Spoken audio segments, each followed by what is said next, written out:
안녕하세요. 정보통신 컨설턴트 정상민입니다. 여러분과 함께 정보통신 지식 공유하며 저는 행복하고 여러분은 유익한 시간 가지시면 좋겠습니다. 이번 시간에는 통신 모뎀에 대해 알아볼 텐데요. 통신 모뎀은 모뎀이란 무엇인가? 모듈레이터 앤 디모듈레이터의 합성어로서 모뎀이라고 일컬어지고 있습니다. 통신을 위한 변복조 장치로서 현재 모뎀의 변복조 회로는 거의 대부분 디지털 처리를 기본으로 하기에 내부적으로 ADC, DAC가 달려있는 경우도 있습니다. 1990년대에는 기존 유선 음성 전화망을 그대로 이용해 마치 통화하듯이 통신망을 이용하는 전화 접속 모뎀이 친숙했습니다. 현재 통신 장치는 대부분 모뎀이 있습니다. 케이블 인터넷이라든가 ADSL, VDSL, FTTH, 기가 인터넷 등지에서도 모뎀이 사용되고 있습니다. 휴대전화에 쓰이는 2G, 3G, 4G, 5G, 와이파이 통신칩도 모뎀 기능이 있습니다. OSA 7계층 데이터 통신 모델에서 소위 1계층, 2계층이 보통 통합 모뎀칩 형태로 구현됩니다. 레이어 1은 물리계층이며 보통 무선 RF 소자, 유선 케이블 접점을 말합니다. 레이어 2는 맥계층으로 멀티플렉서, 디멀티플렉서, 디지털 아날로그 신호감 변환과 오류 정정 등 디지털 신호 처리, 간단한 통신 트래픽 제어 등 다양한 기능이 디지털 논리 회로로 구현됩니다. 컴퓨터공학과 전자공학의 연계 접점인 인베디드 시스템 형태가 아닌 보다 하위단의 회로 설계 관점이며 ASIC, FPGA와 같은 반도체 설계 단계에서 구현됩니다. 보통 컴퓨터공학에서는 레이어 3계층, 즉 컴퓨터 운영체제 커널 간에 구현된 TCP/IP와 애플리케이션 계층과의 접점인 버클리 소켓 등을 활용해 토시 소프트웨어를 구현합니다. 레이어 3 이상에서 레이어 1, 2계층으로 데이터를 떨어뜨리면 소위 패킷이라는 데이터 조각을 생성해 유무선 통신회선으로 흘려보냅니다. 전산학에서 레이어 2계층 기능을 가르치는 이유는 실제 구현보단 레이어 3에서 처리된 패킷이 어떻게 처리되어 통신선로를 타고 흘러가는지에 대한 원리를 설명하기 위함입니다.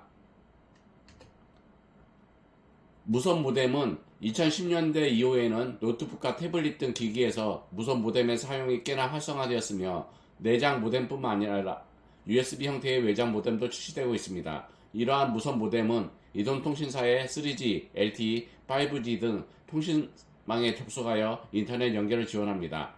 구조적으로 휴대폰 단말기의 통신망 연결과 차이가 없으므로 개통이 완료된 유심을 필요로 합니다. 전화번호도 발급되므로 무선 모뎀을 통해서 문자 메시지를 받거나 전화를 걸 수도 있습니다. 단 윈도우에서 사용하는 경우에는 문자 메시지를 수발시간 하거나 전화를 송수신하려면 해당 무선 모뎀 전용 프로그램을 사용해야 합니다.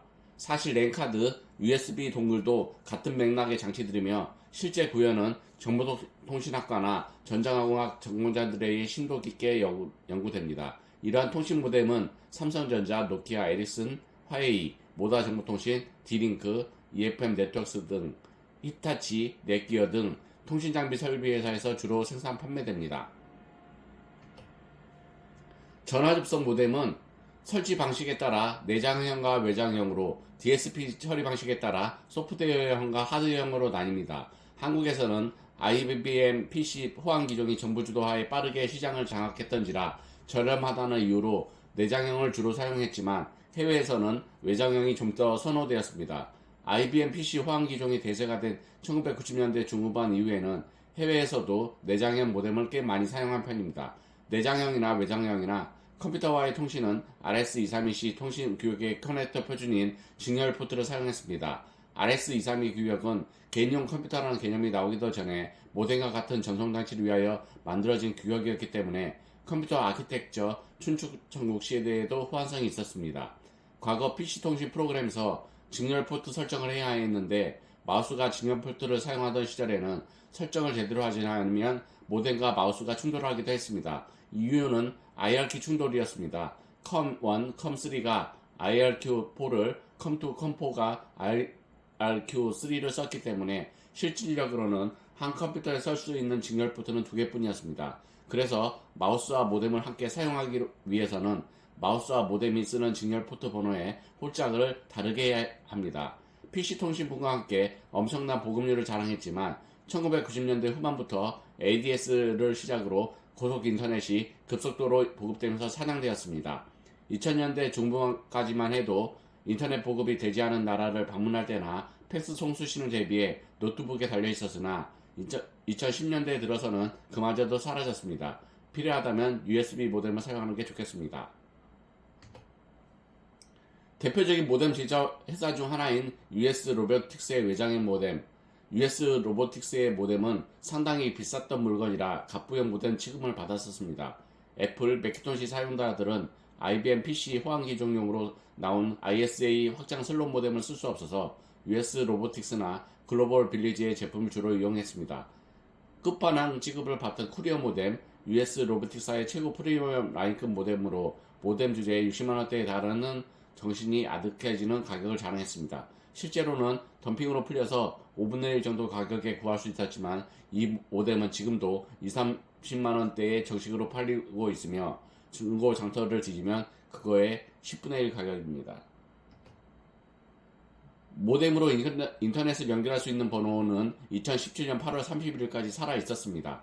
고속 인터넷을 설치할 수 없거나 이용하지 않는 사람들을 위해 한동안 유지하고 있었습니다. 2000년부터 폐쇄 직전까지 모뎀 인터넷 이용 요금은 1분당 3원, 한 달 최대 4,000원이며 전화통화료는 따로 부과가 되었습니다. 그런데 모뎀 속도는 이미 3G 시기에 따라잡혀서 3G도 안 들어오는 5G가 아닌 이상 별 의미가 없었습니다. 또 국토가 작고 더위 이후 인프라가 급속도로 깔리게 된 대한민국은 그런 5G도 없습니다.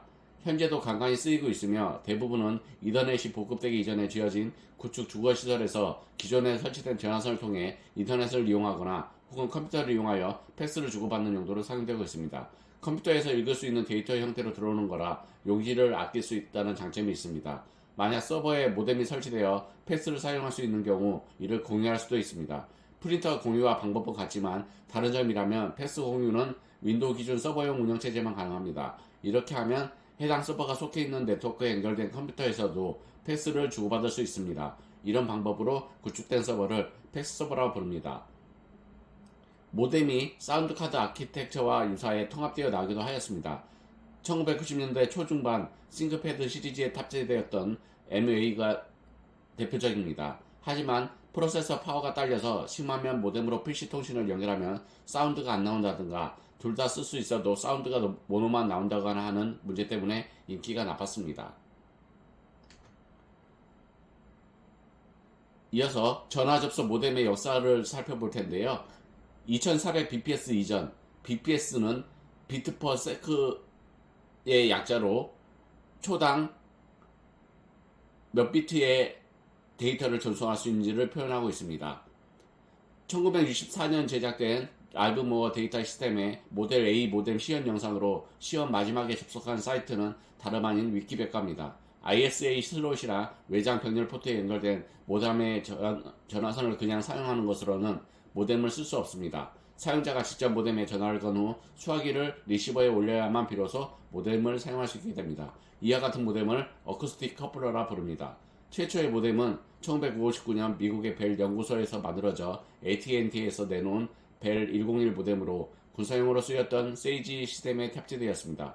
접속 속도는 110bps로 ISDN 시대를 넘어 LTE가 도래한 2020년 기준으로는 환장할 정도로 느렸고 1959년 당시에도 그닥 빠른 속도가 아니었습니다. 1962년 우승 모델인 벨 103에서는 접속 속도를 300bps로 개량하여 조금은 쓸만해졌지만 여전히 느렸습니다. 이후 1980년대 초반 벨 202와 202A를 내놓으면서 속도가 1200bps로 올라가게 되었습니다. 이 규격은 ITU-T에 의해 V.2 표준 전송 규격으로 규정됩니다. 한국에서는 1980년대 중반 1200bps 규격의 모뎀부터 들어왔습니다. 2400에서 4800bps 시기에는 1984년 ITU-T에서 V.22BIS라는 규격을 내놓으면서 속도가 2400bps로 올라갔습니다. 이어서 9600bps 시절에는 1988년 ITU-T에서 V.32라는 규격으로 2400bps, 4800bps 규격과 같이 내놓았습니다.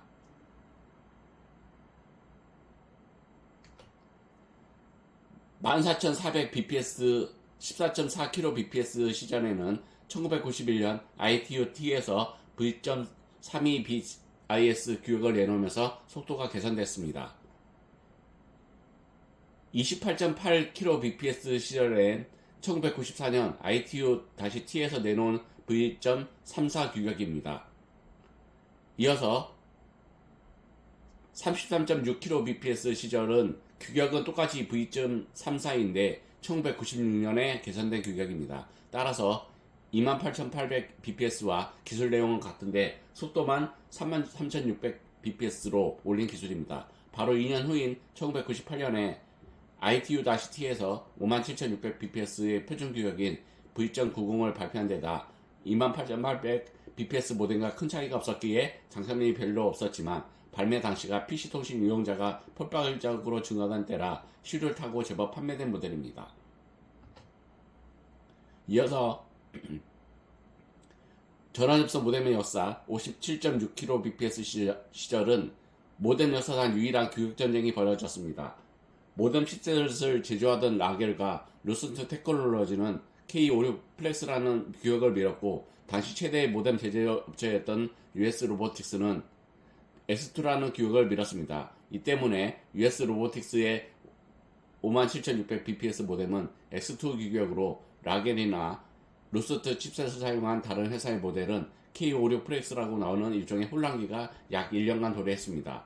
그러나 ITU-T는 어디에 손도 들어주지 않고 1998년 제3회 규격인 V.90을 표준으로 채택했습니다. 때문에 모뎀 제조 회사들은 이미 판매한 57,600bps 모뎀을 펌웨어 업데이트 패치를 배포해 V.90 전수 규격을 지원했습니다.